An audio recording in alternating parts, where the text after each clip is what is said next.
So So, welcome back to another episode of the Khalidia Show. أهلا وسهلا يا باس. Yeah, boss. We call it, since we have the same name, we just figured we'd call each other boss. It's just easier that way. It's an inside joke, but It's an inside joke, but yeah, if you guys hear us calling each other boss, that's what that is. So, yeah, welcome back. Today we're going to talk about Syria, a topic that is, I mean, near and dear to my heart since I'm Syrian. I grew up in Syria, but um, it's a topic also that's uh, it's lost a lot of interest in the past few years, and so it's not in the crazy news cycle that loses people with their like with the gets people's attention spans to be so short. So yeah, we can talk a little bit about what's been going on in Syria and where it's at. I mean, it's a huge topic, obviously, but we want to sort of touch on the main things. yeah, I mean, it's interesting to me how these conflicts become uncool after a while. If there isn't something terribly, horribly wrong going on, people stop paying attention, and it's not like the place has gone away and the conflict has ended. So there is definitely a lot of things going on, even though it hasn't really hit the major American news cycles recently. International news cycles too. I mean, it's. I think this phenomenon that we're talking about is pretty common all over the world. I mean, it's this 24-hour news cycle driven by profit. It's it's not exactly meant for people to really get a good understanding of what's going on in the world, but rather just to get more viewership. And so yeah, and I think that leads to a whole lot of other problems. Yeah. But yeah, I mean, we see this a lot with like the Palestine issue as well. Like before this year, Palestine was not really talked about for a few years before it got cool again. Yeah. Violence is sexy. This is what Yeah, you have, right. with the new with Ice cream news is and history. sexy. Yeah. Thank you, Ben and Jerry's. Shout out to Ben and Jerry's. Shout out to Ben and Jerry's for Stop calling out the selling. occupation. Well, they stopped selling. They stopped selling ice cream in the occupied in the settlements in the occupied territories. So shout out to Ben and Jerry's. They've Right. always had, that was one of the things. Like, they were recently purchased by a larger company, and one of their stipulations was you can't stop our sort of social issues. The thing, Oh, because they've always had a sort of, like, they support human rights and issues throughout the world, and they that was one of their stipulations. Like, you can buy us and run the company, but you have to let us still have our moral compass. yeah. In all fairness, I have to. I think we should mention we are not being sponsored by Ben and Jerry's. This is not Yeah. an ad. This is not a sponsorship thing. They're still selling ice cream to Israel. So, I mean, like it's Yeah, baby the steps. boycott. It's not really a boycott. It's not that huge of a boycott, really, but Israel is pissed about it. But the They're point is, really pissed. oh yeah, they're coming out for ice cream blood, blood and Yeah, Jerry's. But I mean, yeah, I mean, the point is, like, yeah, we're not. This is not a sponsorship. They have no affiliation with us. This is a nod to a company that I think is doing the right thing, and that's all Yeah. that is. Yeah. So So Syria. I mean, it's been going on for so long now that I feel like it's very easy for it to be considered history more than it's considered something that's an ongoing conflict. Like people just are like, well, Yeah. that was years ago. Wait, Mhm. that's still going on? You know, I mean, it's like the same with like conflict in the Congo, and like there are a lot of places where it's like if the conflict goes on long enough, people get fatigued by like even hearing about it, and Although like that's although the African conflicts, those inspire instant fatigue because no one really cares about Africa. yeah, I'll give that, like, it's that's a real problem. But oh yeah, um yeah. yeah, I, so I won't argue with you on that one, but so but yeah, so let's dive into this a little bit. Um, so in terms of like let's say where Syria stands right now, maybe like that would be a good starting point. Um yeah, because I mean, since American troops basically mostly pulled out, um, the landscape has changed. The opposition doesn't really they don't pose enough of a threat to actually taking over the country anymore. They're not in any way positioned to winning, and now we have a lot of countries playing chess in Syria as mhm. part of like a global geopolitical power struggle.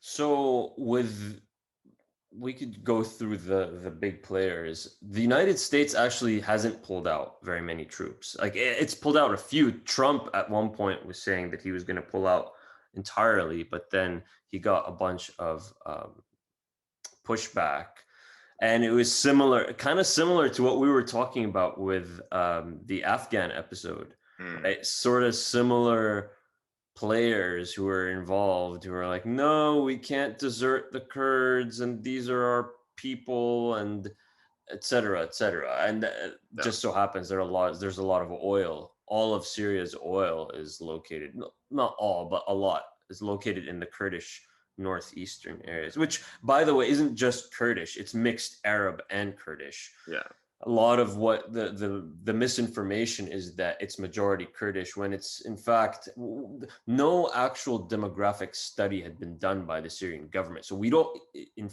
really know who makes up the majority, except that that area is extremely diverse. So the Americans are still there.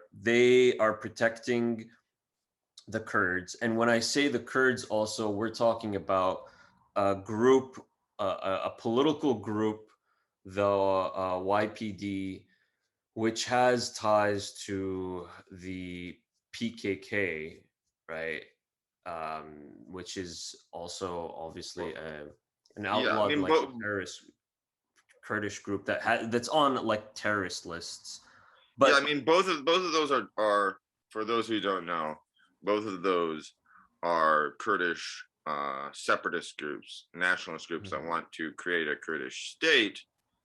Um, the Kurds have never had a, a separate state based on their nationality. We can, getting into an argument about the about nationalism and ethnic based state, um, you know, building is a whole argument that a yeah, conversation that's that a whole we don't episode. have. Yeah, we don't have room for that here. I would Yeah, yeah. say, um, I think in a lot of ways the Americans are not protecting the Kurds as much as they were. Um, the issue with Kurdish nationalist groups is that it goes across a number of different countries, and so it's southern Turkey, it's northern Iraq, it's northern Syria, and they would like to like carve off a place to these groups would like to carve off a place and make an independent Kurdish state.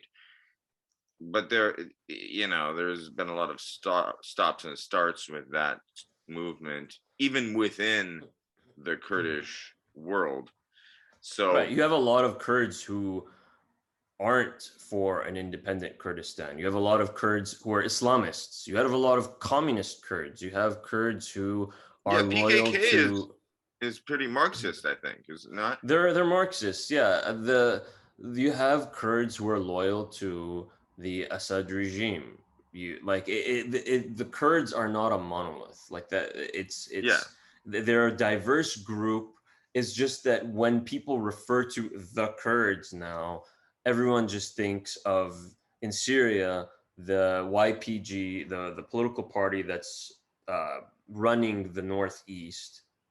They're administering the northeast with American backing, and the PYG, which is the military arm of the YPD. So yeah, you know they still do get a lot of support from the US. Like they would not be where they're at today without American support. I And think though. I so mean, I think the Western world likes to look at the Kurds as like friendly pseudo Arabs.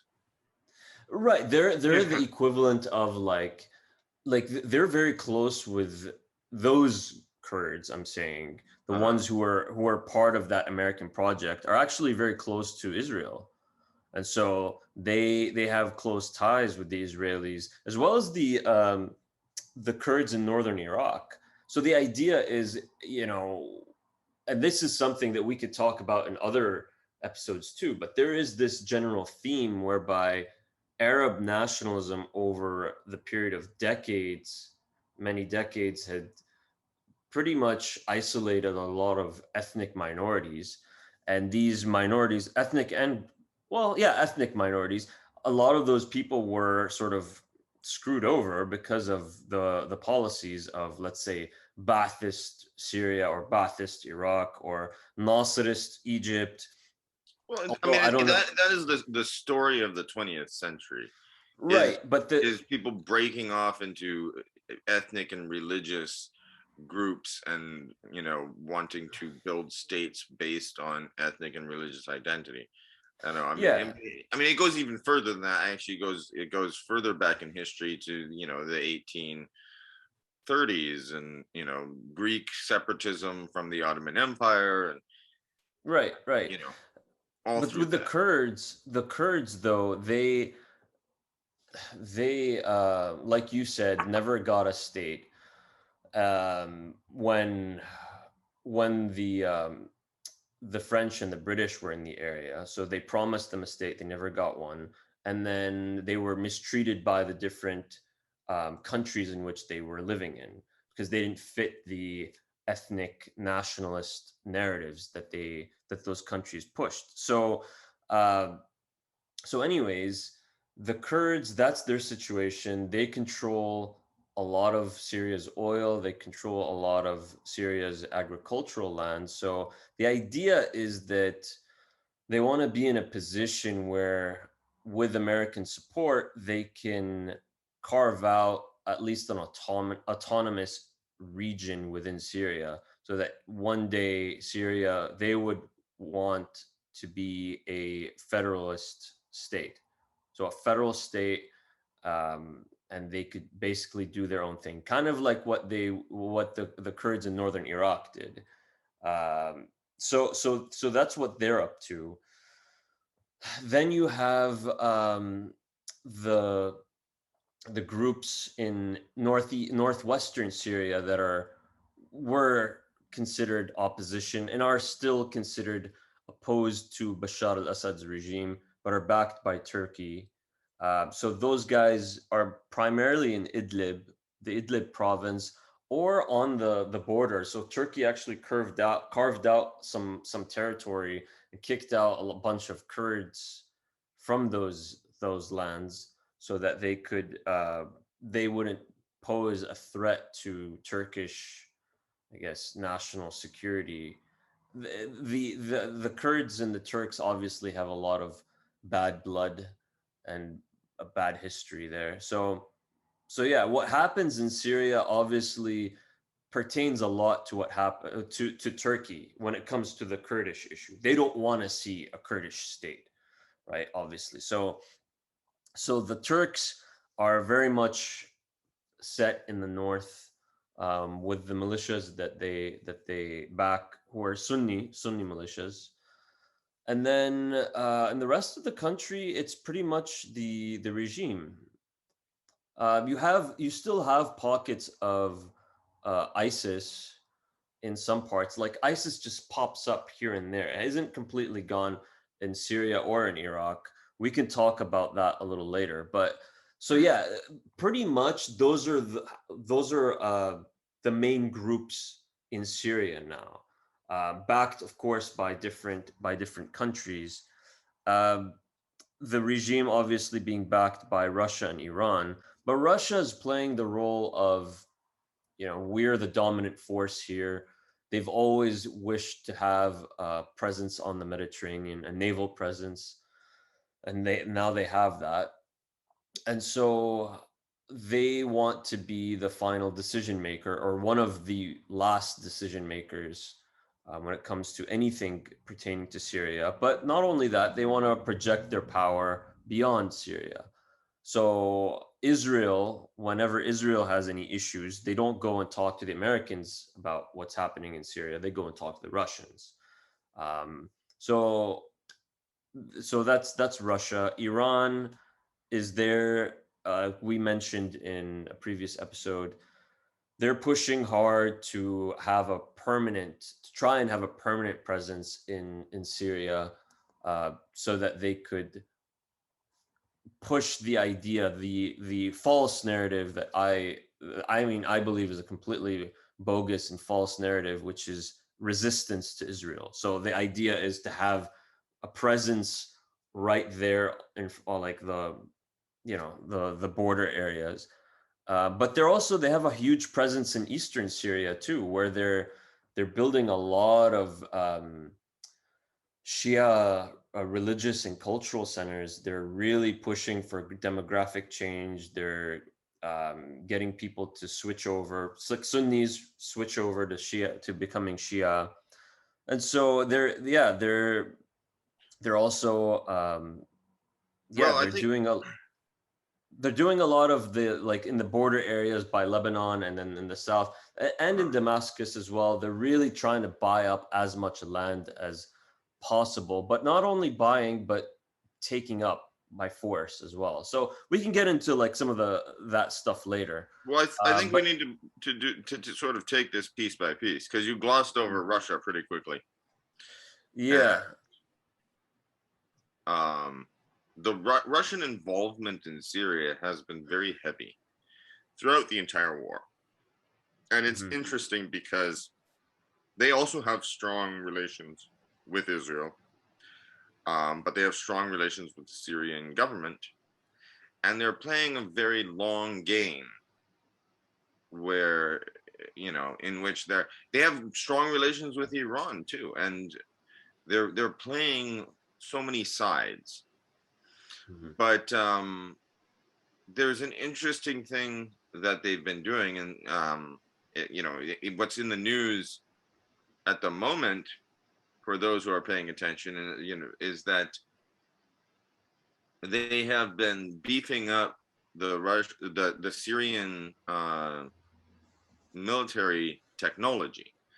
Um, Israel has been for a long time doing air raids over Syria and bombing things that they see as Iranian assets within Syria, which of course is a violation of the national airspace and all that. Um, and there is really no, in terms of international law and that kind of thing, it's not something that really can be legally justified. Uh, and so Russia has been supporting the Syrian national government, the government of Bashar al-Assad, for the entire war. However, Russia has been, plays a game where they support to a degree. I feel like the U.S. does this too, where it's like, well, we're going to support you to a degree. We'll give you certain weapons. We won't give you other weapons. And Russia recently apparently has grown tired of Israeli airstrikes within Syria, and so they've given Syrians better anti-aircraft weapons. This is the claim that the Syrian government is making, that they've shot most of the Israeli missiles out of the sky before they hit. So it seems like, in a way, Russia is trying to. Seems to always try to keep everything at a stalemate. So here's the thing with Russia. Russia's primary goals in Syria are geopolitical for sure. As we mentioned, they've always wanted to have a strong presence in the Middle East. The Middle East had been traditionally seen as, um, if we're talking about, especially in like the Cold War, from the Cold War perspective or Cold War context, America's sphere, right? For the most part, if we're talking about the Gulf, Egypt, Israel, there are other states that fell outside of that, of course, including Syria. Well, But since the 70s, so I mean, like Egypt was, much more flirting with the Soviet Union until right, I'm saying that. like, yeah, but like after the Arab Israeli wars were over, Yeah, like right? after 79. Yeah, so the Russians, especially with the Soviet decline, didn't have very much influence in the region, as much as they would have liked or used to, of course.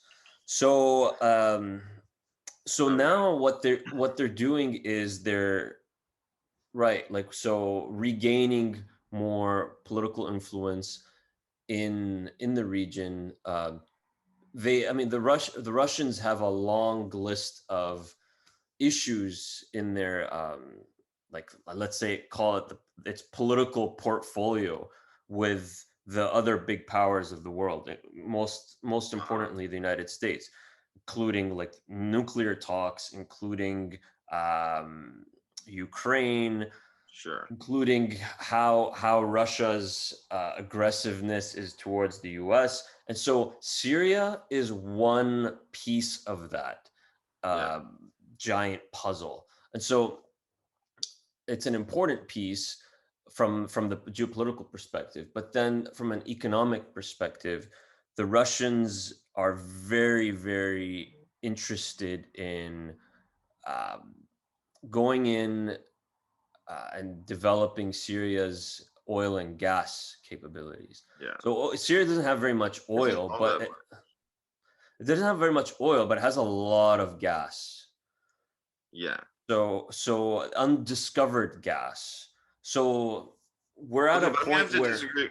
I'm gonna have to disagree with you one thing, and this is going to be a comedic aside, is that well, Russia may not have had a lot of political influence in the Middle East during the 80s and 90s and the early 2000s. They were involved very much in the drug and prostitution industry in the Middle East. right? you gotta, you Nah, gotta, you man. gotta, you gotta mention those exports that we don't talk those about all that much. those exports, dude. I have a friend who's American. You know, she's a white girl, and she's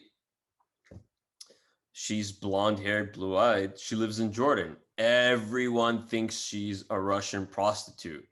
It's It's such a like, huge thing. I mean, it's ridiculous. Is I what I'm feel trying to say. sad. Like, I feel really bad for her. It's just No, it's terrible, terrible.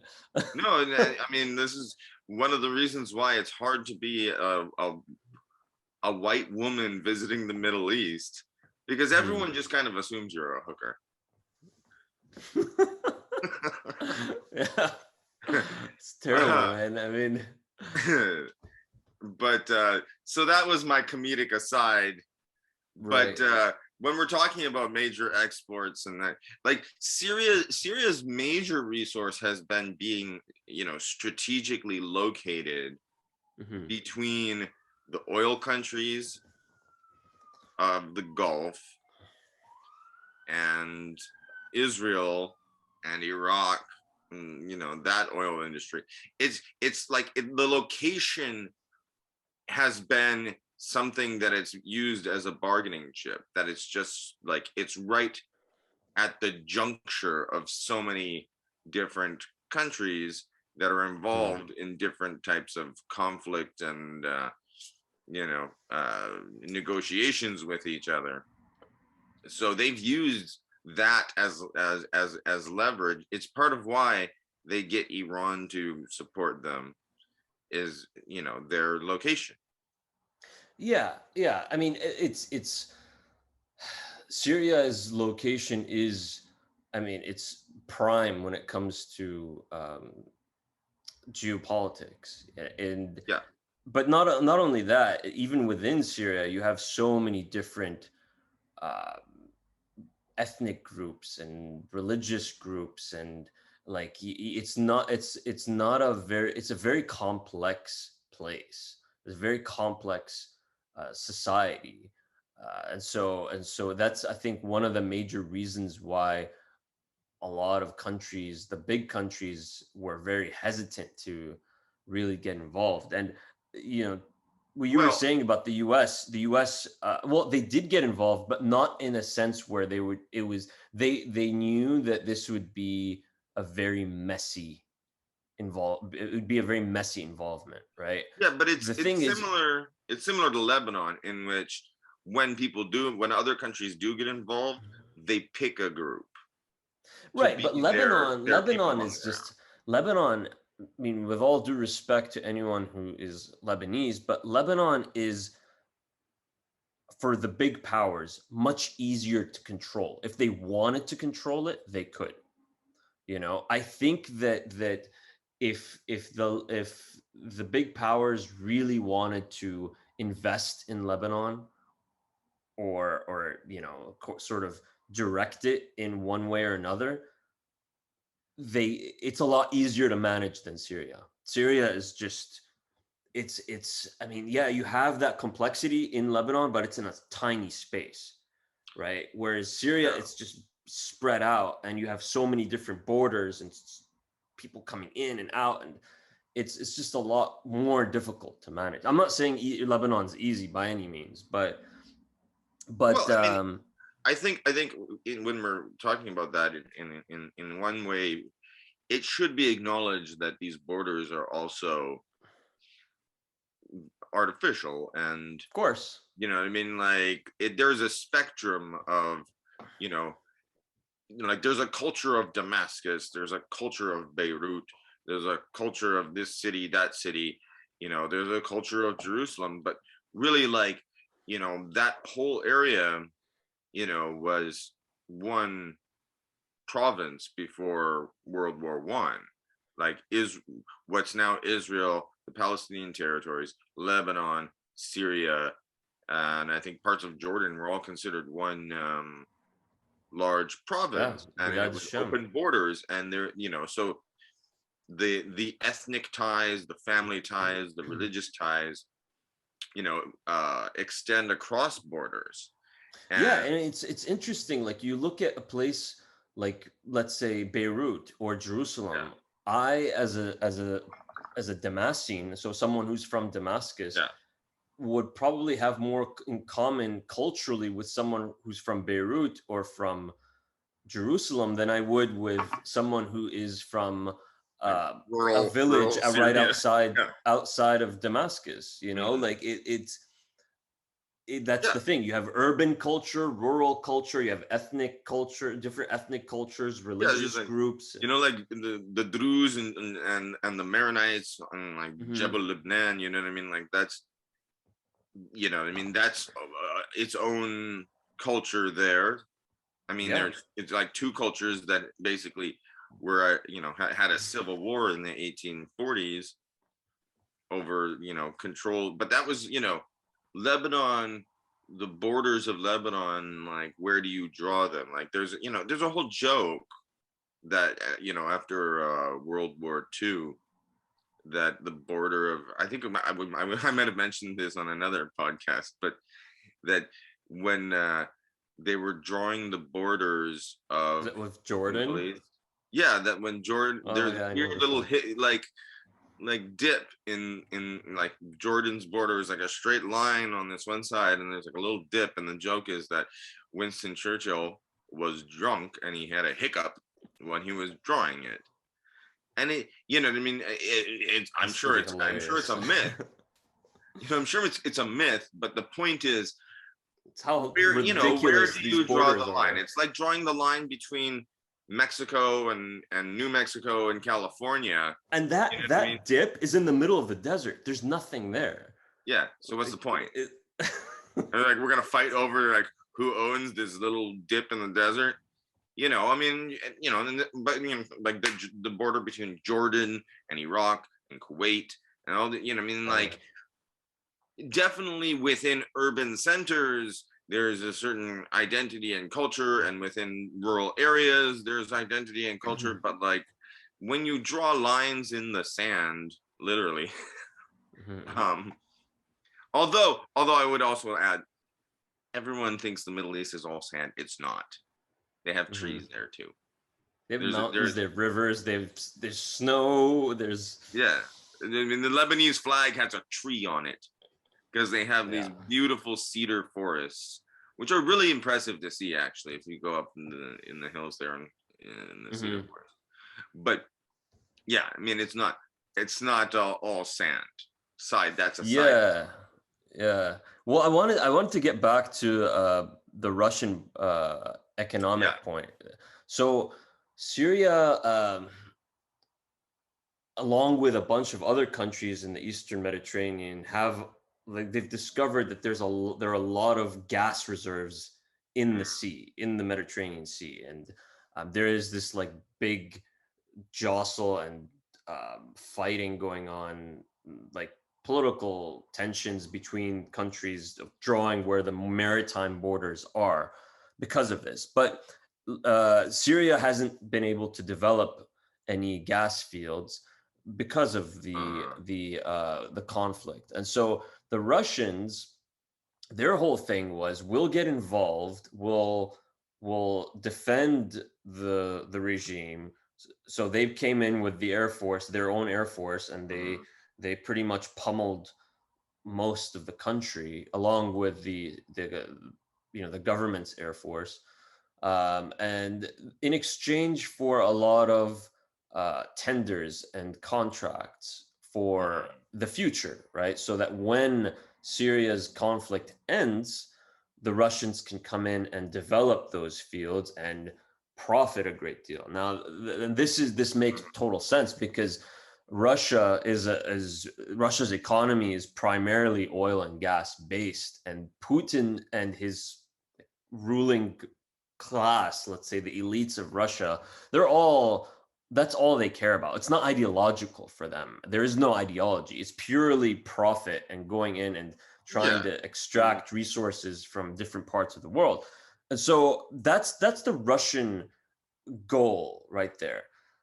Now, I mean, um, Russia has been playing for access to, and control over different, warm water ports, and exchange there, and the resources in the waters. This is a lot. This is their whole thing in Georgia, and like, they're always going after, their access to the more southerly, water, uh, seas, uh, yeah. you know, and the resources that are in there. So Um, the movement of their military assets in like their navy assets, that's why they want those warm water ports, but also in terms of the logistics of shipping oil and gas. That's a huge part of Russia's geopolitical strategies, especially when it comes to messing with Europe. But anyways, that's Russia. Yeah. Iran. I want to talk a little bit about Iran. So they, Well, we got to talk a lot about Iran. I think there's no way you can talk about Syria without talking a lot about Iran. yeah, Iran. They got involved very early on. So they were the first. Uh, they got involved before the Russians even. They sent in a lot of military advisors, is what they called them. The reasoning was that the official reasoning was that there are Shia holy sites in Syria that they claimed were being threatened or were going to be destroyed um, by radical militia groups who are Sunni. So think Al Qaeda type groups or Yeah. related groups, Salafi groups, whatever, that would go and blow up Shia shrines. So Which that was was, their. I mean, it was a real possibility. It It was was a a real, possibility, yeah. But the idea is, I mean, the you have like people have to understand the population in Syria is minuscule. It is absolutely minuscule. We're talking about 12 or Shias, right? yeah. But if we're the thing about them about the Iranians is that they lumped the Alawis into the Shia camp. Well, Now I think the Alawis like can't you like courted that they did, but it was here's the thing, conflation. man. It's political because obviously Yeah, it's a it's political alliance. And let's just for anybody who's not well versed in all of these sects of Islam, the Twelver uh, Shia is the religion that's the dominant religion in Iran and the government of Iran, and also of Hezbollah in Lebanon. they're the majority Shia group. They're the Yeah, biggest they're yeah. sect of Shias. But Alawis are sort of an offshoot that happened sometime in the Middle Ages that for most of their history were not really considered by the Shia to be part of them. And they didn't necessarily consider themselves Shia. They're a very small group, really, that are kind of, uh, they tried to be kind of secretive because uh, a lot of people considered them heretics. Mhm. Um, Yeah, Ibn Taymiyyah wrote about them saying that that they weren't didn't consider them Muslim. So I mean, the Ibn Sunnis didn't Taymiyyah wanted to definitely kill didn't. anybody Yeah, but like they didn't. I at mean, some but point. the Sunnis definitely didn't consider them Muslims, but the Shias didn't. Like the 12 or Shias, the mainstream Shias didn't Yeah, consider them Muslim either. but So they are now the family that runs the mafia dictatorship that is the Syrian government is majority Alawi, which means it's a minority ruling a country that does not that historically hasn't seen them as basically co-religionists. yeah, so Uh, Syria is I mean and is still a majority Sunni country. I mean, we have like there are a lot of religious groups, but the largest group in Syria is the Sunni Muslims. Like that is the biggest group. yeah, so The it's also Alawis part make of up. Hmm? like it's a part of the way the Alawis control the country is by giving all like power positions to people who are Alawi, So right? yeah, in the yeah in the primarily in the military and intelligence sectors. Definitely. The Alawis, for the people who don't know, just a really brief overview. Like you had mentioned, they came about in the Middle Ages, um, and they they were uh, they were discriminated against and oppressed severely by the majority Sunnis, right? So that's why the Alawis, their traditional homeland is like their heartlands are in the mountains. They've always stayed in the mountains to like escape from the oppression. Yeah, And similar to so the that Druze, the Druze very in similar to the Lebanon. Druze. Exactly, very similar to the Druze. So those guys, I mean, the Alawis, it was about 1,000 years of oppression that they suffered. It was horrible, horrible oppression. And so in the 20th century, the only way that they could really get out of their really deep poverty, so the situation that they were in the mountains, they were excluded from Syrian society, they were extremely poor, um, was through the military. They saw that as the only route, the only avenue that they could take, that in which they were allowed to essentially be in. And so many of them flooded in, and the Sunnis, especially like the urban Sunnis, they thought, sending our kids to join the military was not like this prestigious thing, so they left it to others. And so the Alawis eventually became so numerous in the military that they took over, right? There was like a military coup. I mean, there were military coups going on in Syria since like the late 40s. But eventually, that's how the Assad family came to power. Hafiz al-Assad was a military officer in the Air Force, and then took power that way with a group of other Alawi officers. So, but then he took them out, and it was just him. So they make up about 10 to 15% of Syria's population. In the 80s, and we had talked about this a little bit before in another episode, in the 80s, when the war between Iraq and Iran was going on. So Iraq, Saddam Hussein's regime was also a Ba'athist regime. The Assad regime was a Ba'athist regime, but they were rivals, right? So the Yeah, I mean, because and Ba'ath is a pretty loose term. You know what I mean? it is. It's an Arab nationalist movement, but it's yeah. I mean, It's different in it's every one that country. right, but it was co-opted by, in a lot of cases, by the military officers in a bunch of Yeah. countries, and so it wasn't. It was really just a medium for these officers to take power and stay in power.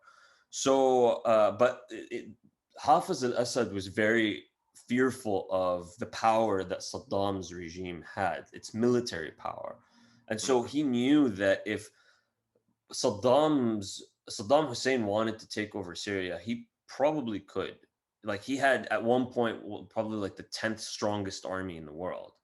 And so in the 80s, when the war was going on between Iraq and Iran, Syria sided with Iran because of this rivalry. And part of that, part of that strategy was to also gain some sort of religious recognition for the Alawis Mhm. by the mainstream Shias of Iran, the 12 Shias.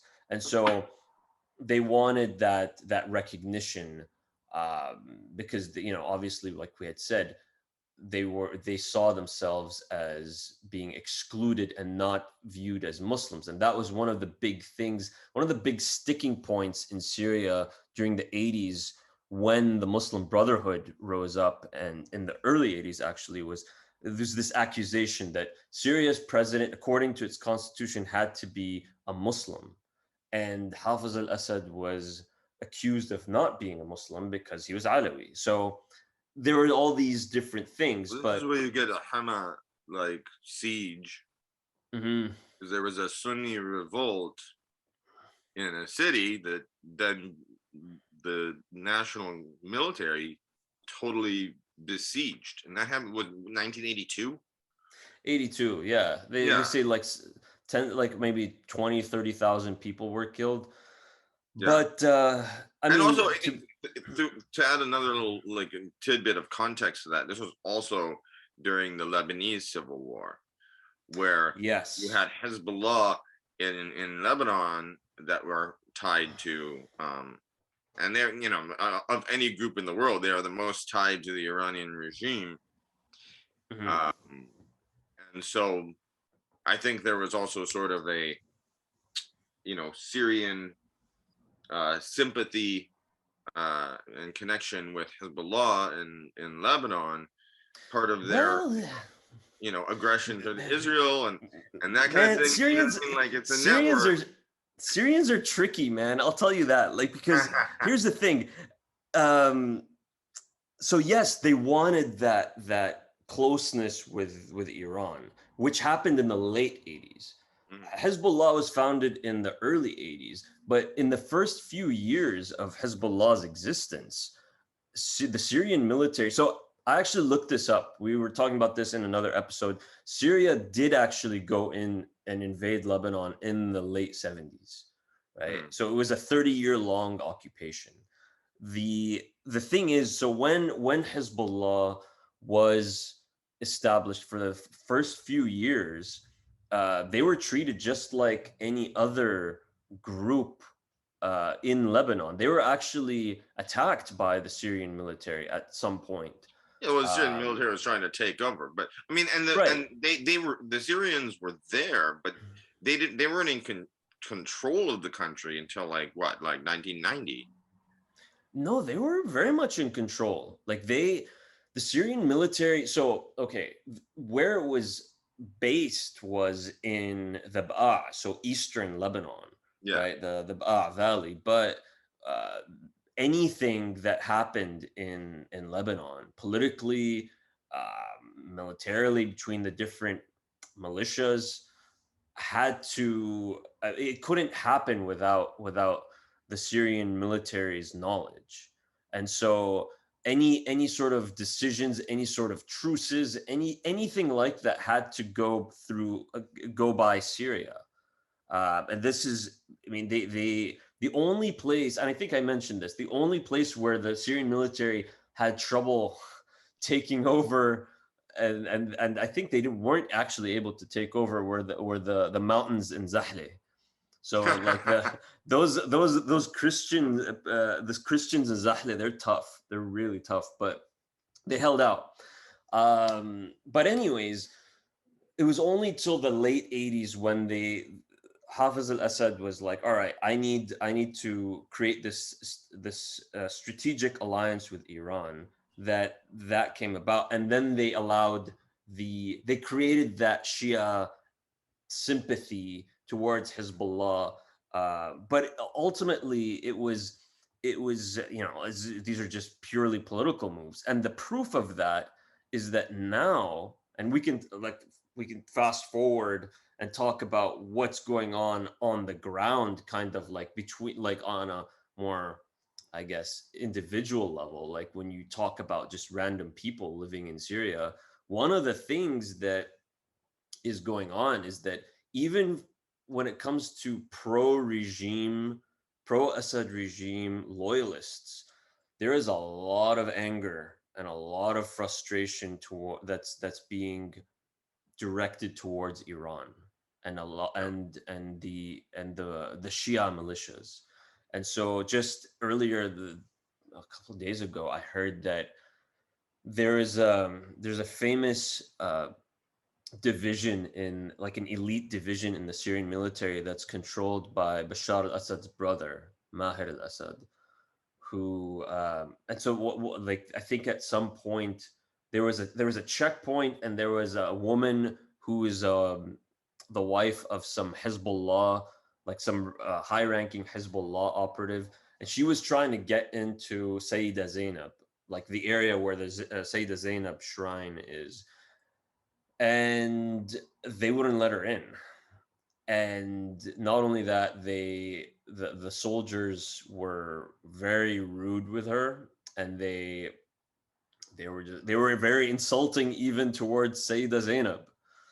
These are Alawi soldiers, right? And so it gets to a point where I think that a lot of the loyalists have felt that Syria is no longer, it doesn't belong to them anymore. It belongs to the Iranians and to Hezbollah and to these Shia militiamen. Mm. who are essentially taking over in many ways. And so you hear about these clashes, and you hear about people from the Hezbollah side getting killed, or from the Iranian militias getting killed, as well as the Syrian side. So like these guys are supposed to be tight, right? But there's a lot of infighting going on too. Um, so yeah, it's the Alawis. What's interesting about them, especially within the context of the Assad regime, is that for the last like, I don't know, 50, 60 years, a lot of the thinking, the political thinking, has been secular, which is primarily Ba'athist approach, and it works very well with Alawi religious identity. In that most Alawis are not aware; it's a secretive religion. You have to be initiated. You have to be of a certain age, and you have to be a male in order to be initiated to learn more about the faith. Right. So most Alawis, like Druze, for example, Yeah, aren't.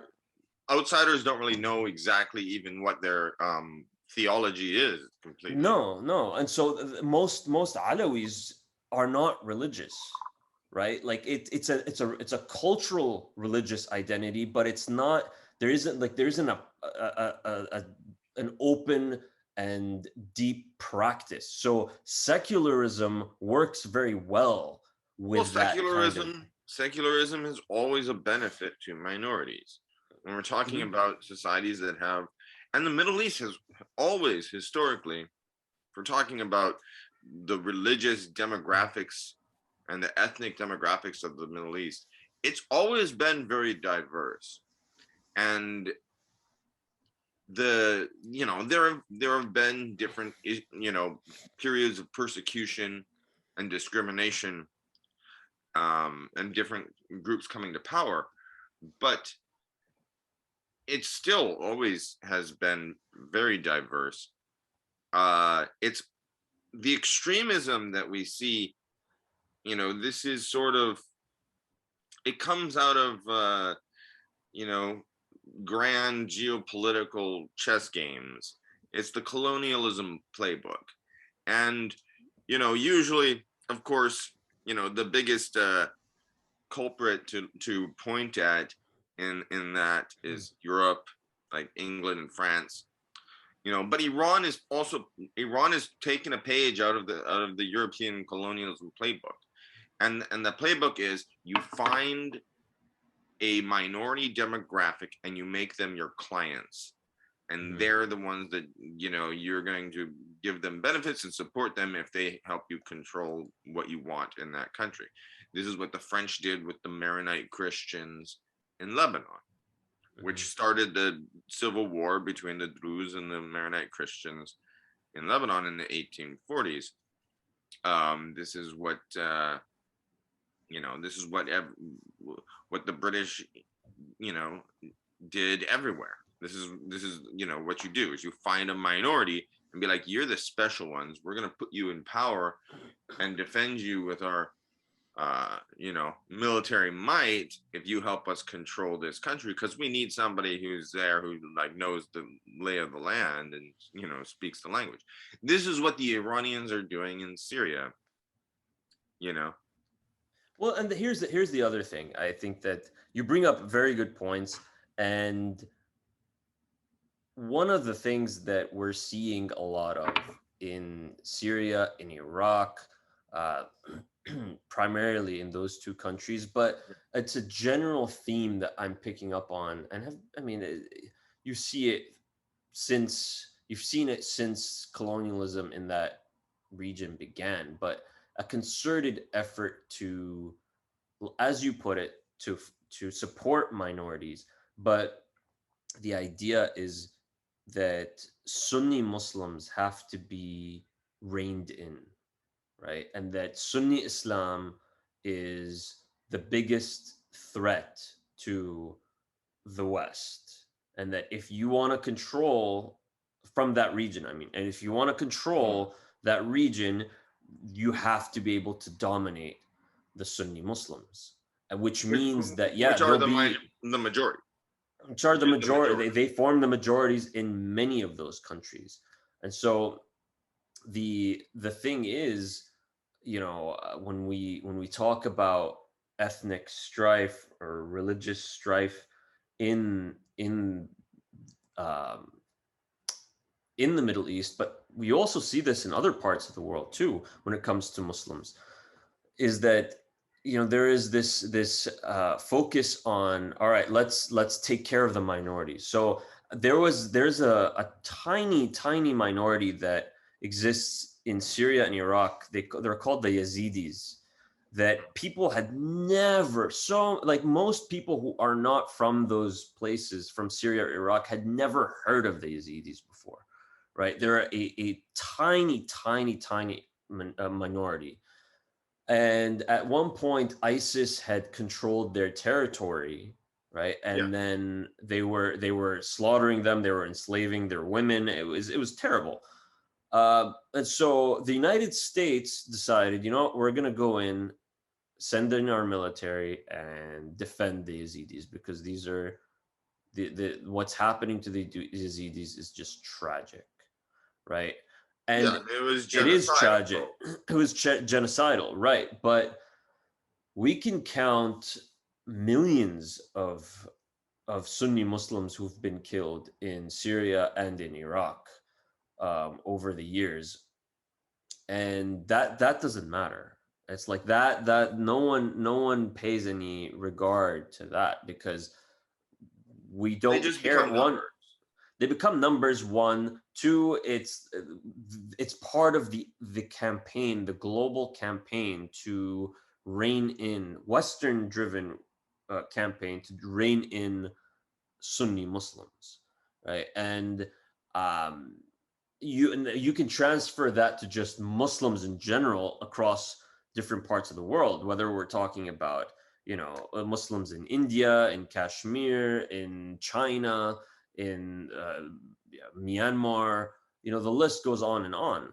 And so uh, you think to yourself, so much conflict has happened and continues to happen where Muslims live, but primarily where Sunni Muslims live. And I believe that a big part of why Iran was given the space to operate in Syria and in Iraq for the most part, I mean, one of the main reasons is that Iran is a Shia power, right? So it's like, all right, yes, we don't like Iran. The West doesn't care for Iran, but it's like, all right, if you can turn the Shias against the Sunnis and get that conflict going, and stir up old hatreds and rivalries, man, like you've won. And so what? Let the Shias rule all the different areas of the Middle East, and even if those countries fall apart, which they are, a lot of the areas that Iran controls have fallen apart economically. They're like, all right, great, that's no problem for us. Who cares? But the sad reality is that that is what breeds radicalism. That is what breeds terrorism. Those are the environments in which radicalized groups form. And we've talked Well, about this, the but lack I of mean, economic opportunities and poverty. That's terrible. That is what breeds problems. And we can get into some of the more, like, some yeah. more details that I want to talk about when it comes to Syria's current status. But yeah, No, I go mean, I ahead. think You were going to say something. you're something you're talking about. I mean, and this is, a large part of radicalization of the Muslim world is that there is a perception among a large population of Muslims that there's a concerted effort to destroy their culture and destroy their Mhm. religion, and that they are the enemy, and so it causes radicalization. And I mean, in some ways, there's the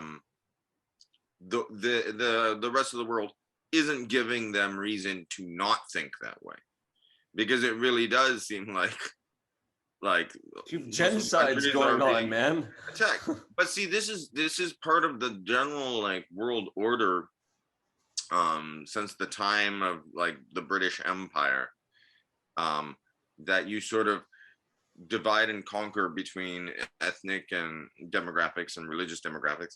And this is what, the same thing that happened in Rwanda. The Rwandan genocide was because they put the minority group in charge of the country, um, and the majority of the population was resentful. But that's what, that's part of how you invade a country, is you find a minority group that feels, maybe that they don't have access to power, and they've been like, oppressed, and then you suddenly put them in charge. And so now Yeah. their loyalty is not to the population of the country. Their loyalty is to their outside sponsors. And that's how get them to control the country for you. And I do think, like, Iran is taking a page out of that playbook. I do think, on the one hand, in a way, I have to kind of hand it to Russia, that Russia doesn't play that demographic card as much. Mm. Even like the Soviet Union, when they were, expanding their empire, wasn't, they didn't play the ethnic, and religious card very much. They're like, you're all Soviets now. You will all now be Soviets. And, you know what I mean? Like, in a way, I think, I mean, say what you will about the, about the USSR, but they didn't create the kind of ethnic hatred that Western colonialism did. They created a lot of misery, and then they did kill a lot of people, and they ruled with an iron fist, but they didn't like fracture societies. And when they withdrew, that was when the societies all started to break up. I mean, look at Yugoslavia, and like, I mean, like when the iron fist of communism, like the iron fist of Hafiz al-Assad, was very secular. It's like, we don't care Right, what your religion is, as long right. as you pledge loyalty to the government. But they But didn't they like saw the value of fracture that. society. They saw the value of that. It's not like they stood in the way of that, right? They saw, okay, well, here we are. The Soviets have arrived to the Middle East, and we see that there are these ethnic and religious tensions that have existed and have been played up a lot more by the British and the French. So let's take advantage of that. So, I mean, backing one side over another. I mean, it wasn't as much of a concerted effort to focus on one minority group or another, but they saw it as, I think, who who has the strongest chance of just staying in power, and who has maybe the strongest ties to the military, and Yeah, who can but yeah, their concern is who can like, push our agenda as much, like yeah, their more. concern is more universal, like state control. That's their Right, and concern. They stability, don't and really like care what, so-called stability. yeah, they don't really care what religion you are, what your color you are. It's just like, as long as the state has firm control of the territory, that's all we care about. Yeah. Which is not, yeah, that is not something that I support either. It's not, not saying it's a good thing, but it didn't leave a legacy of fractured genocidal societies in its wake so much. You know what I mean? Like, it didn't create the divisions that British colonialism did No, I between don't think the people that Soviets speak were different able languages. to. I don't think the Soviets were able to go that deep, and as the West did in the Middle East. Like, they were able to provide training and arms, and they gave a lot of support to dictators. They Sure. trained their militaries, they trained their intelligence services. I mean, a lot of the most brutal regimes in the region were were groomed by the Soviet Union. Oh, But absolutely. yeah, but the And I'm thing not even is talking about that just the Middle East. I mean, also Central Asia. We're talking about for sure, Kazakhstan and Tajikistan, and like all the right? But Central the Asian.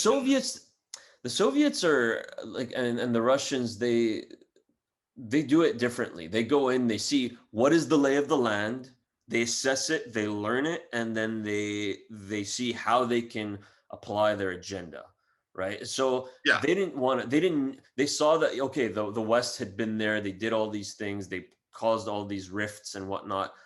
They weren't going to mess with that. They're like, all right, how can we use this to our advantage, right? And so that's that, and it's ultimately we don't see Russia playing like a positive role in the region, and and to go back, to compare the Russians, the Soviets, and the United States. So if we were talking about like the Arab-Israeli conflict, the United States was a solid backer of Israel, whereas the Soviets, they did side with the Arab states and they did arm them and all that. But at the but end of they the were day, they're also like, the USSR was the first country in the UN, I think, to actually recognize Israel as a state oh, I didn't know that. before the US, I think. Um, Yeah, I'm so not surprised, but they've also had ties with Israel. They play all the sides, and it's yeah, and they saw that, all right, we're not going to give the Arab states enough power to defeat Israel, and we're not going to mess up or piss off the United States so much over a bunch of Arab states, right? yeah, And but so we're gonna give them enough weapons so that they can sort of maintain a balance. And not Israel, even that, man. Not even that. I mean, when we're talking now about how the Russians are giving the Syrian military advanced anti-missile weaponry, that's like pretty significant for that region. That we actually have the capability to strike Israeli missiles from the sky. That is unheard shooting of. missiles out of the sky is not an easy thing to do. Well, yeah, that's unheard of for Arab states. Yeah, So this is very new for for us. but um but you know what I mean. Russia is it always plays a very long chess game. There's a reason why so many master chess players come out of Russia. right, right, They right. they play the long chess game, and I'm gonna make a sort of uh this is going to be maybe a weird analogy, but sort of the way that Russia plays their imperialism Hmm. versus the way like Western Europe and America play their imperialism is sort of the difference between different modes of slavery. Okay.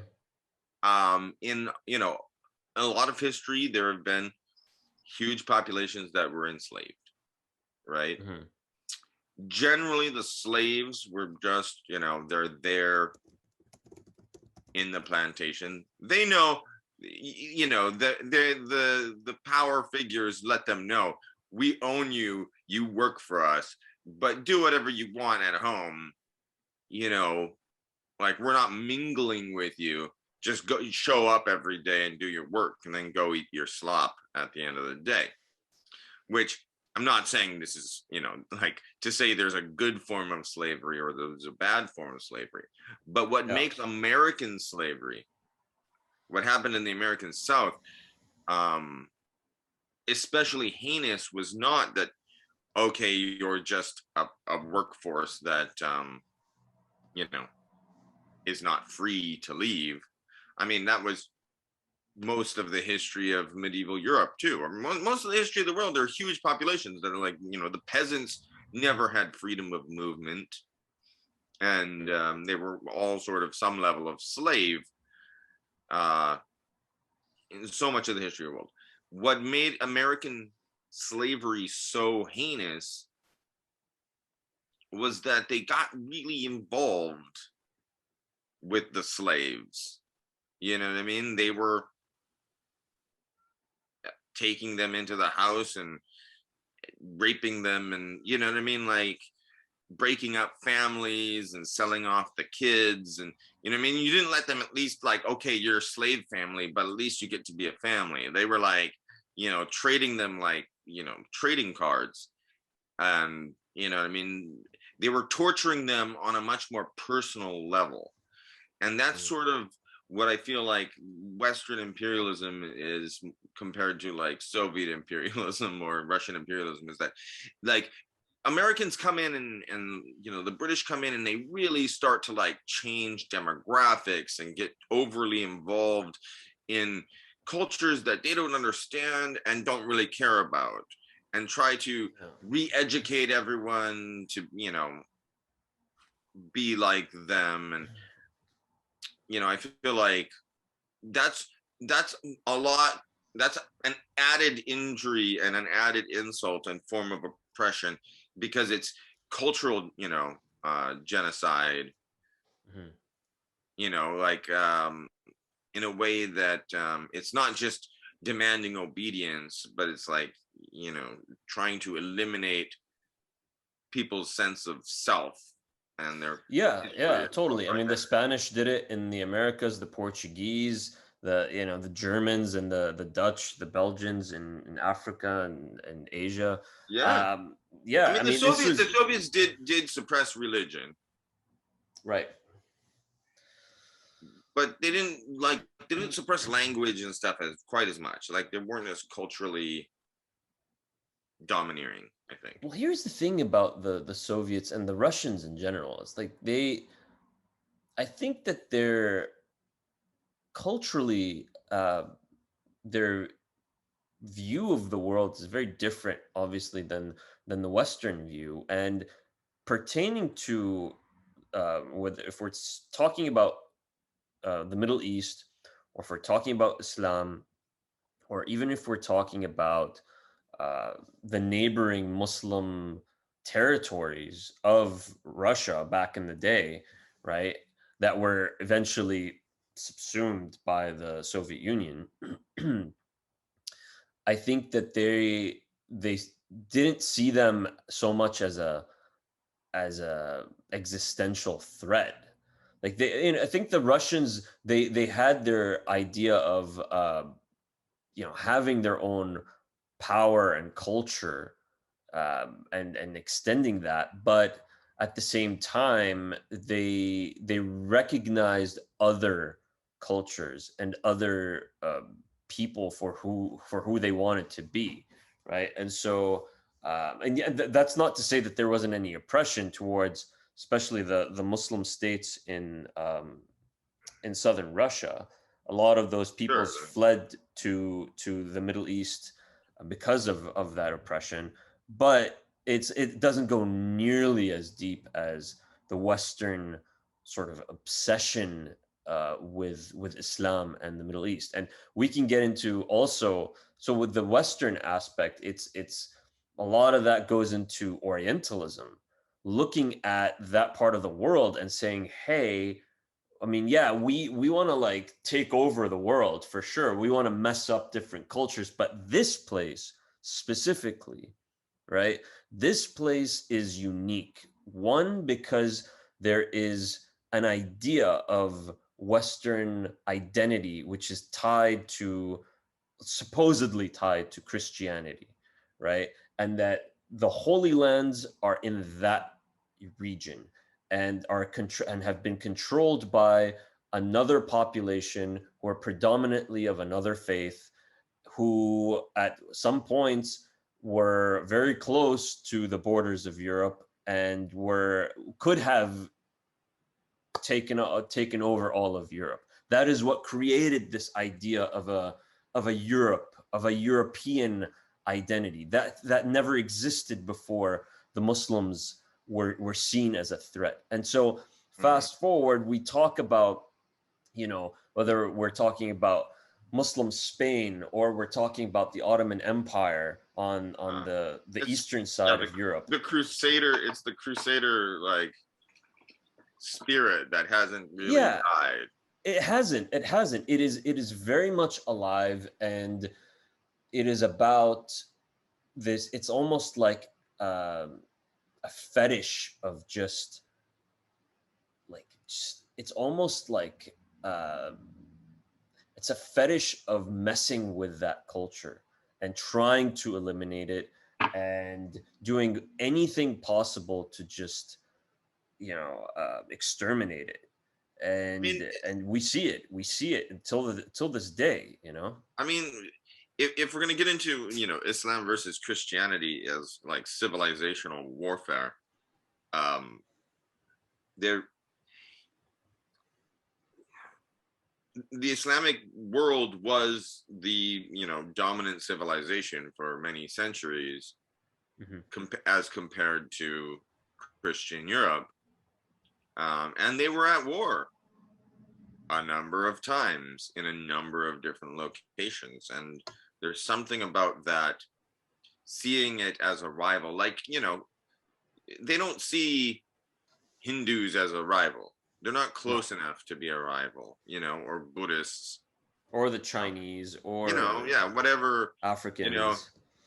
whatever those religions are and those civilizations are, they're not close enough. But, um, Islam is, it's close enough. That civilization was close enough to be a rival that, and they were at the gate, the Ottomans were at the gates of Vienna, And a uh, very powerful rival that has a lot of and potential. was winning for a while. And it's like, but there's another element that, is you know, I think mostly a 19th century development uh, in Europe, uh, which is uh, like there's a lot of, you go to Eastern Europe, you talk to Eastern Europeans or Russians, they have all kinds of racist things to say. They'll talk shit. They're still talking shit on gypsies. Like, come on, that Mhm. is like such a medieval Gypsies like and Jews and Romas and all of racism. them. Yeah, well, Yeah. see, this is the other thing about Jews in Europe too, is that they're very close, and they're in, and Jews were living amongst them. So what we see with European imperialism and European racism is like this very like deeply developed white supremacy, which I don't think, like, as much as like people in you know uh Eastern Europe, and Serbs hating Bosnians, hating Croatians or whatever, and Russians hating people from this place and that, like there's racism based on sort of location, that kind of stuff, but there isn't so much of a fully formed concept of a master race No, they're not even as much. viewed. They're not even classified as like culturally white.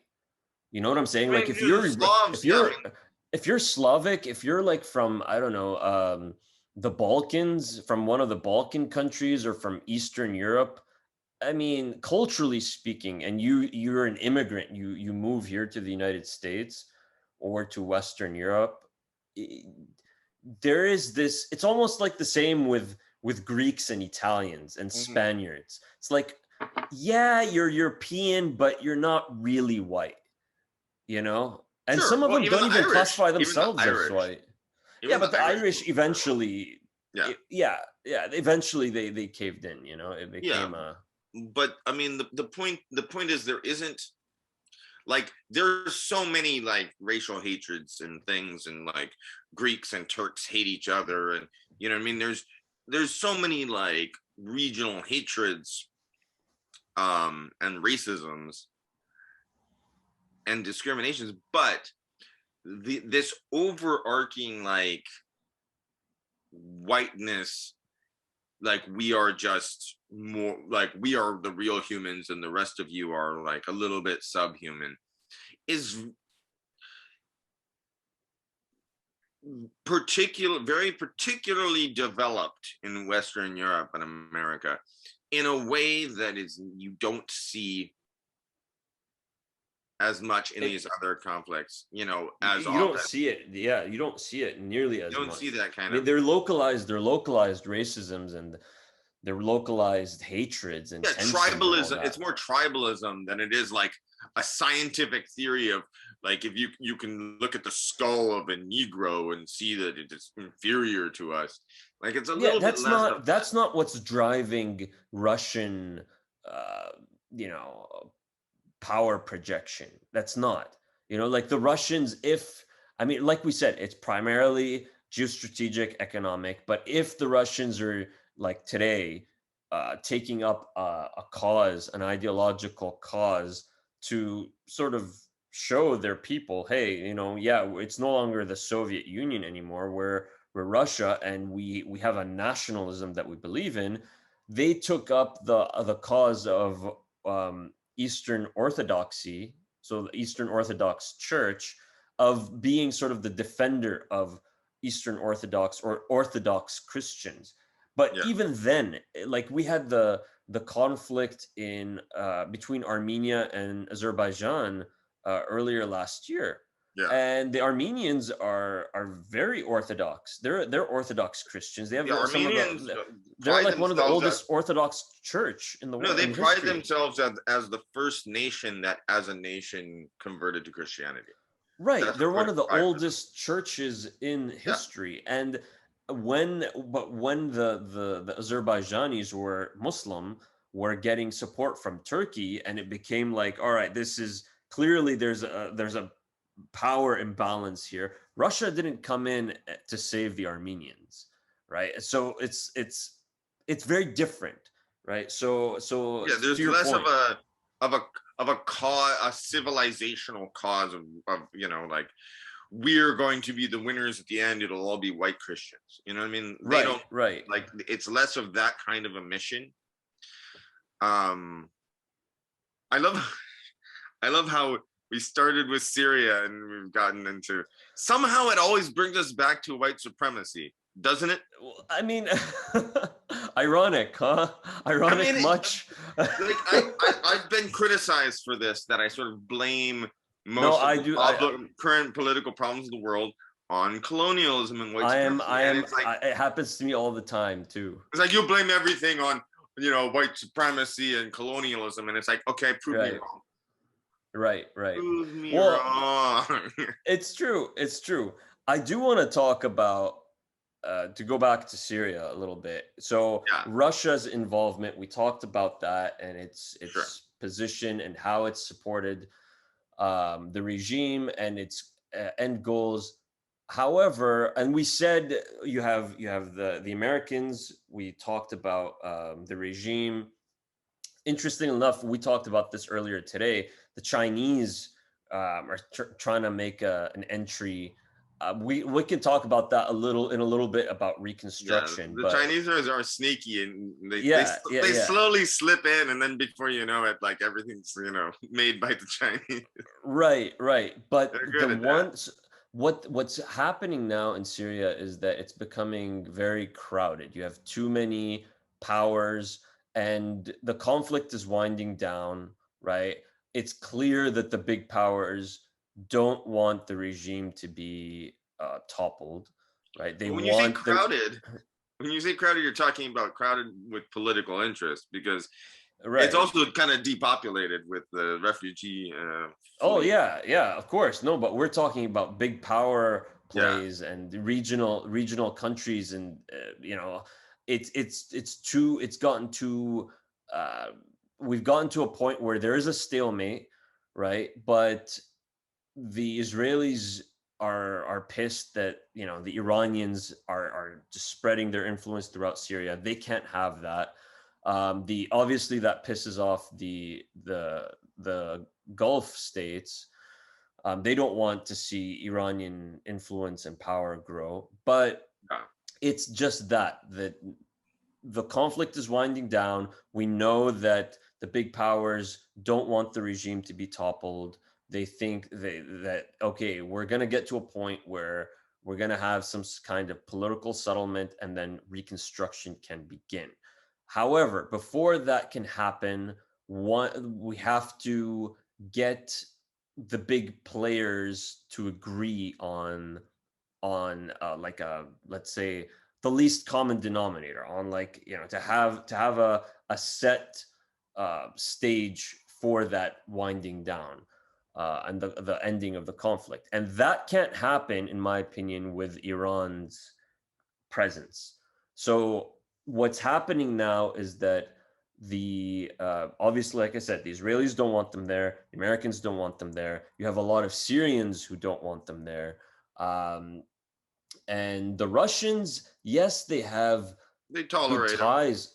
They have good ties with Iran on Mm. a, like, a in the bigger picture sort of thing, especially when it comes to direct ties between, if we're talking about Russian ties in Iran, or Russian interests in Iran, and Yeah. trade ties and all that. But when it comes to Syria, even the Russians are getting pissed off, because they're starting now. You're seeing that the regime itself is, well, at some point was getting split in half in terms of who's backing which side of the regime. So one half of the regime was being backed by Russia and the other half by Iran. And with time, as time has progressed, more and more of the Russian backed side of the regime is, I guess, what the best way to put it is, the the Russian backed side of the regime is gaining more and more power. So you're saying, And wait, you're saying half of the regime. So you're saying that the Syrian ruling party is divided between on what lines? Like, where do well, you draw? Like, how? Where are the halves drawn? so for example, Bashar Assad's wife, Asma al-Assad, she is she she was British born. She's fully Syrian. Her parents are Syrian, all that. But she was born and raised in the UK, and the vision that she has had for Syria, even before the conflict began, was to develop it and sort of, like, create like an economic opening for the country, kind of along neoliberal lines, kind So of like what we've seen. she's Syria's Hillary Clinton. In a way, yeah. I mean, you could see what she's doing, similar to what someone like the Queen of Jordan was Yeah. doing, in, the Queen Rania. That's the idea, right? And so her worldview and her style doesn't jive well at all with the Iranians, right? Yeah. And so she's gained a lot of power and influence over the past few years. The Bashar al-Assad's family, so there was a very powerful family, the Makhlouf family, who were, so they're the Assad's cousins, right? And so they controlled a lot of Syria's economy during Hafez's time. So Bashar's father, Mm. his wife was a Makhlouf, right? His wife was from the Makhlouf clan.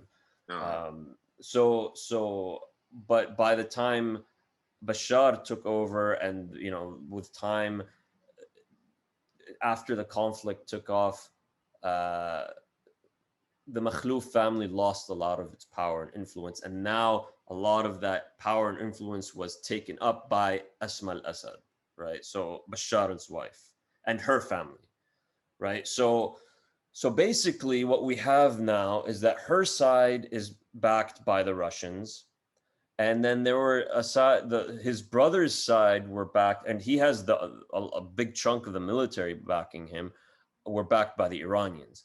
But the brother, this was like a while back. Now it's like, like I said, they've had tensions with the Iranian militias, with Hezbollah and all that. So we're seeing that the Russians are slowly taking over in terms of the control of, or the backing, the full backing of the regime. And so the idea is that, all right, we need to smartly muscle and push the Iranians out. Now that I think will be very much tied. So if we're talking about the big chess game with the Iranian nuclear talks, if Mm, the Iranians are going to want the sanctions lifted that were placed on them by the U.S., I think that part of that agreement, Syria is going to be a part of that agreement because that like I said before, the Israelis and the Gulf states are pushing hard for that. For that, they're pressuring the Americans for that as well. So what and I think also that we might expect something similar in Lebanon as well. Like we're gonna have an episode on Lebanon soon, but Lebanon is just failing completely as a state. well, But it Syria, has been for a long time.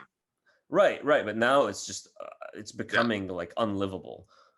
So I think that that's what I expect is going to happen. And I think that the exchange that Bashar al-Assad and like the regime will do that what they're willing to give up is so take out to push out the Iranians and to return to like this detente of some sort with Israel.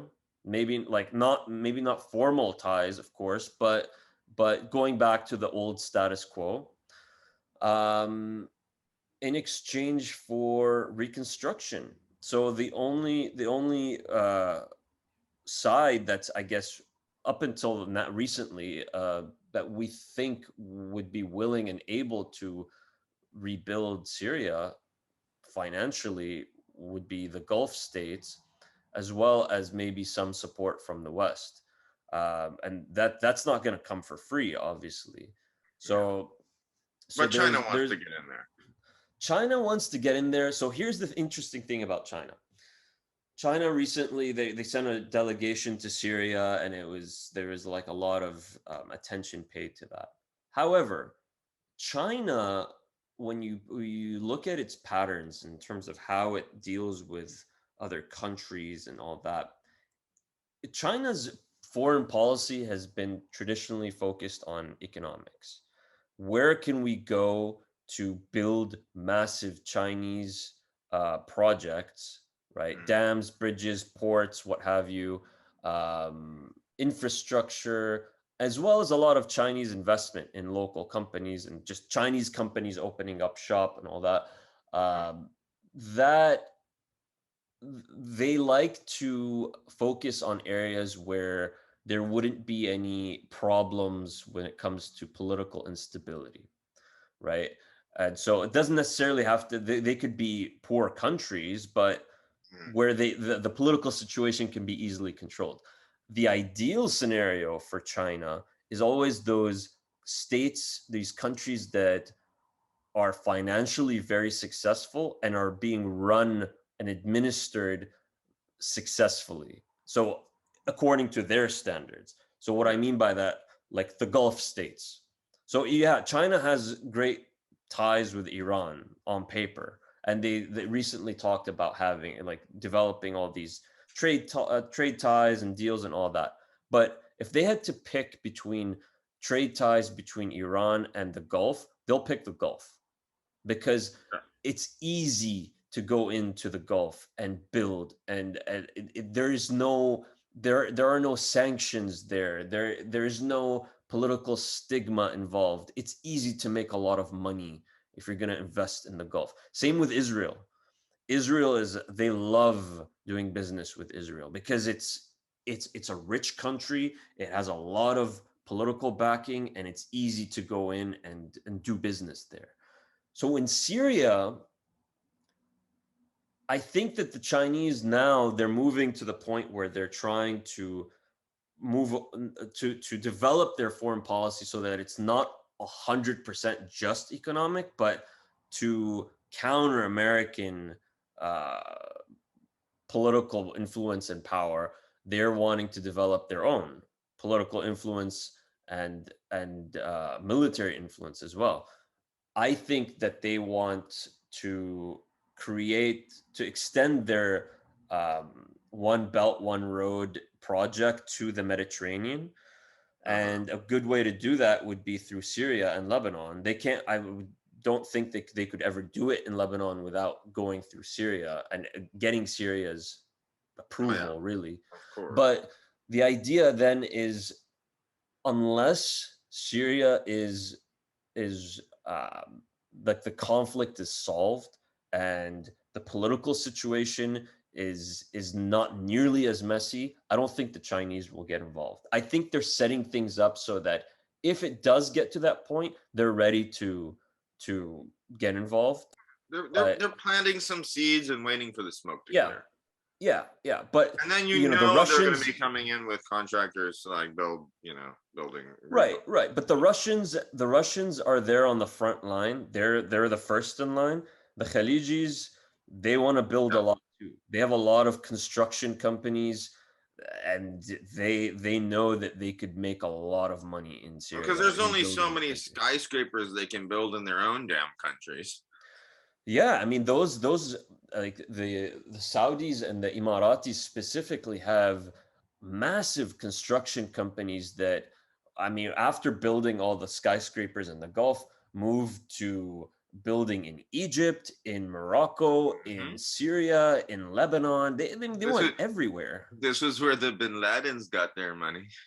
Yeah, the Bin Ladens, I mean, that's a They massive were they were company. construction. It was building shit, Yeah, I mean, and it I mean, it's a all massive goes company. round and round and round.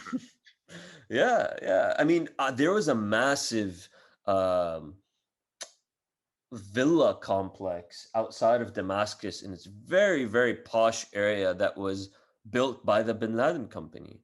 That it's just right there in front of you. The name is right there. It's another one. Another Emirati company is A'mar. That's a very famous one too.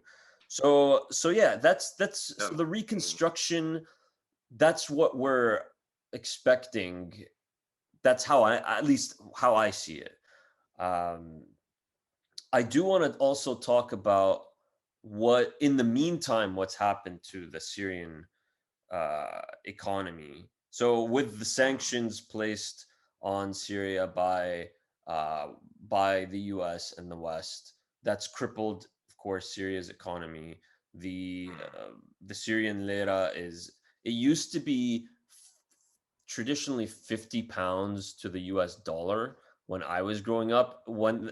After I went to college, it actually got stronger. It became 46 to the US dollar. Now I think it's around 3500.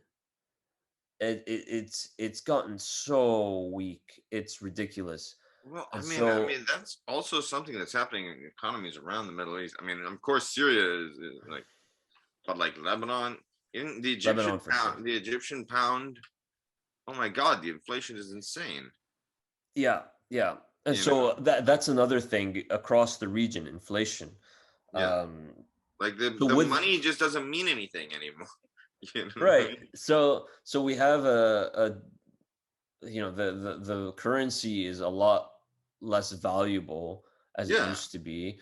There is the sanctions, so not as many goods are able to come in and out. Mm. Industry has been decimated in a lot of cases. There are some companies that are still running or just reopened, but for the most part, it's a war economy, right? So Sure. eh, you hear about people who, I mean, you have power cuts throughout many hours, water cuts, gas isn't available. I'm talking about, like, cooking gas, and then also petrol, so like actual gas for cars. I mean, it's a very, very difficult uh, situation to live in. People queuing and waiting in line for hours to be able to get some food, some bread, some gas for their cars, whatever. It's very, very difficult. But then when you open up on social media and you check out like certain spots, and you see that restaurants are full of people, and the markets are full of people buying up stuff. And so what everyone asks is, oh well, where are people getting all that money from? it's a war economy. So one, you have a lot of the checkpoints manned by soldiers, a lot of bribes being paid, a lot of stuff being stolen, so a lot of corruption there. You have a lot of Mm, smuggling going on now. You have a lot of what do you call it? Prostitution that's taken off. And you see this in other countries that like are war torn as well. But then you now this is an important one. Syria is becoming a narco state. So because it was forgotten for so long and is just, mm. you know, people, the rest of the world just completely believes that Syria just is no longer an issue, and the sanctions are there.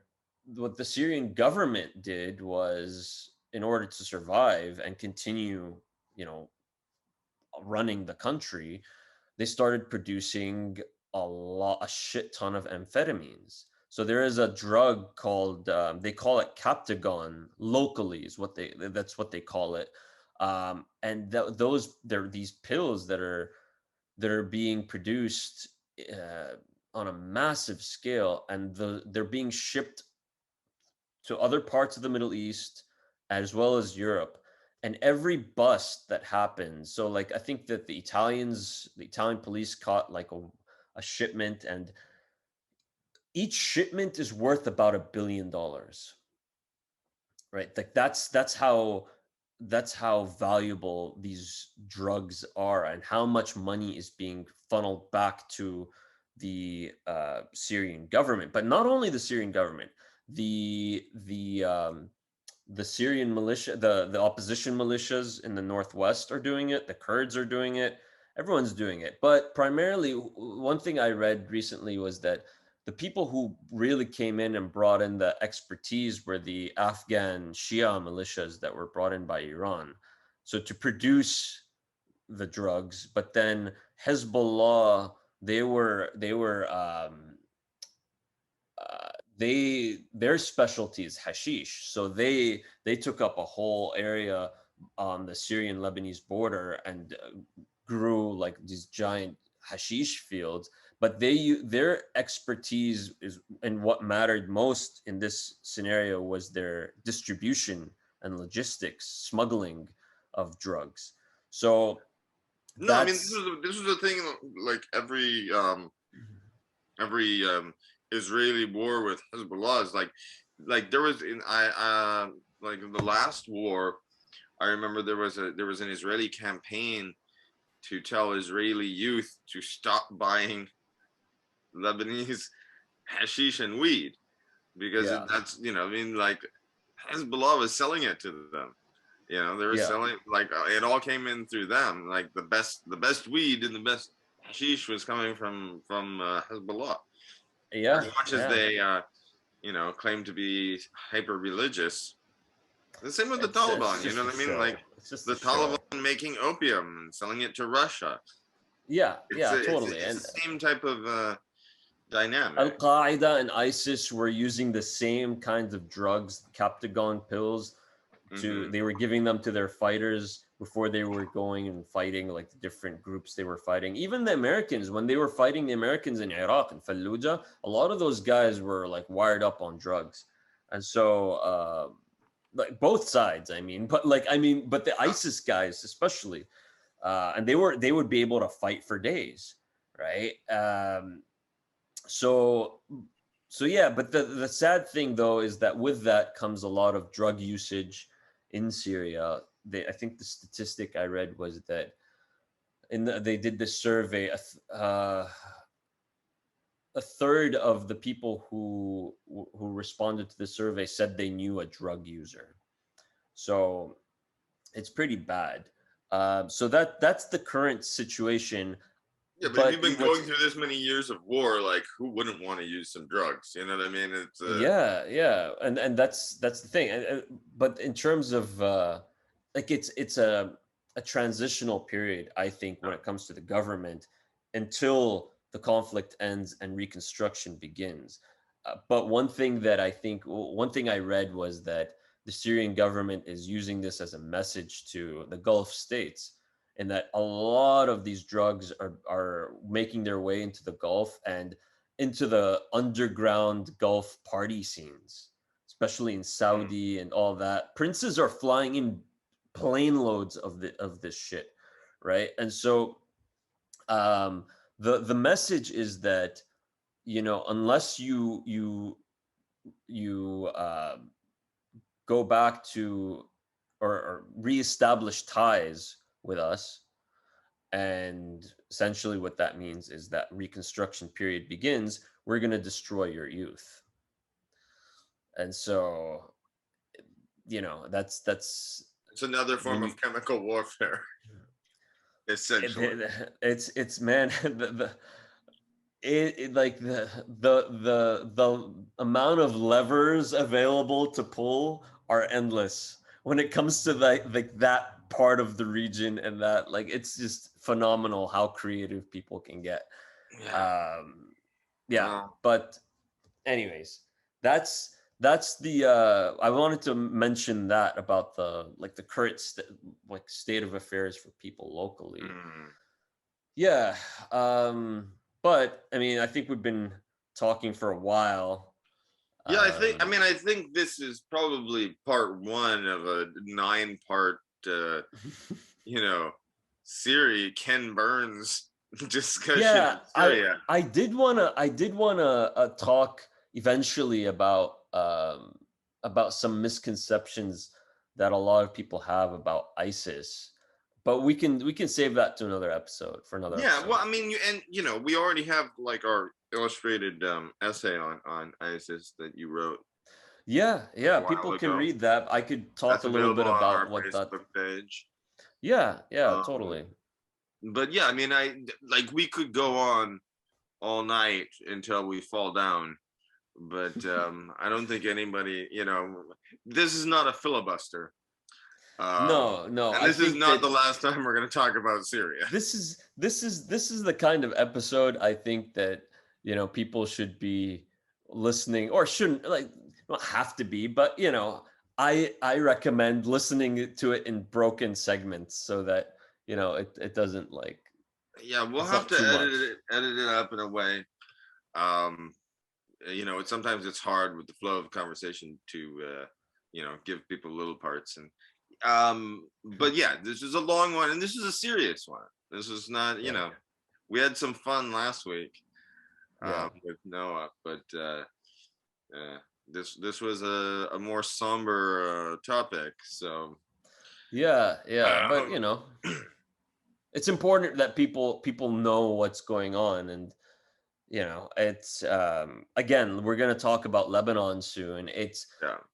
the that part of the world has seen a lot of trouble and conflict, and I hope that something turns around soon, because I don't think that this can last forever. No, I think there's going to be a good future for some of these countries, and there's going to be, like, also I think there's a future ahead for Africa that people wouldn't necessarily expect. Yeah, There's just totally. a few things that, there's like some of these conflicts, and some of this international fuckery needs to end. Hmm. um, and let the people rebuild and thrive. But you know yeah, and it's not always a fun thing to talk about, but I think it's important to talk about it, and that's why we do this thing. We don't talk about this shit because it's fun. Like I'm not happy to have news to talk about, but there is an endless supply. I wish there was no. It'd be nice to have a week where there was like not no news out of the Middle East. Nothing happened. Yeah, People ate yeah. falafel. They had some shawarma sandwiches. You know, uh, some guy farted on the bus. That's the news. And It'd that's what be it used to nice. be. I mean, you like, there were times when it used to be just like that. And so, what my point is, like, I think what I like to stress is that that region has a great potential, and people who aren't familiar with it, or didn't know that part of the world, before all these conflicts really took off, I think that there's a lot of there's a lot for people to see. The culture is great. People are they love seeing foreigners come in and like visit and all that. So it's a part of the world that doesn't get as much it doesn't get as much attention as it deserves. You know, It gets attention for bad news, but for never. bad It news, gets not very little attention for like the the hospitality and the like the beauty and the and the history and the good thing. culture. Yeah. I don't know. One of these days we're gonna have to do a cooking show. Yeah, man. I mean, you're a good cook, so we'll do it. We'll do it. We'll show That's some fun. Middle Eastern flavors. Okay, we can do dueling mulahiyas. Hell yeah, hell yeah. We can do that. We'll uh, have to have a fat man on that yeah, episode. we'll get a tasting panel. We'll get Warren and somebody else. Yeah, yeah, totally. That would be fun. You got to break it up every once in a while. Get light Yeah, in between the darkness, because yeah, that's the yeah, important. The important thing is that there's we wouldn't be talking about this and doing this if we didn't think there was light at the end of the tunnel, totally, right? totally. Okay. All right, man. Well, I think it was a good session. Yeah, yeah, for sure. And for everyone listening, stay tuned for next We'll be week. back. Yeah. We'll be back soon. We'll check in on everybody and lay some knowledge and some complaints. All right. Khalidia You're out. out.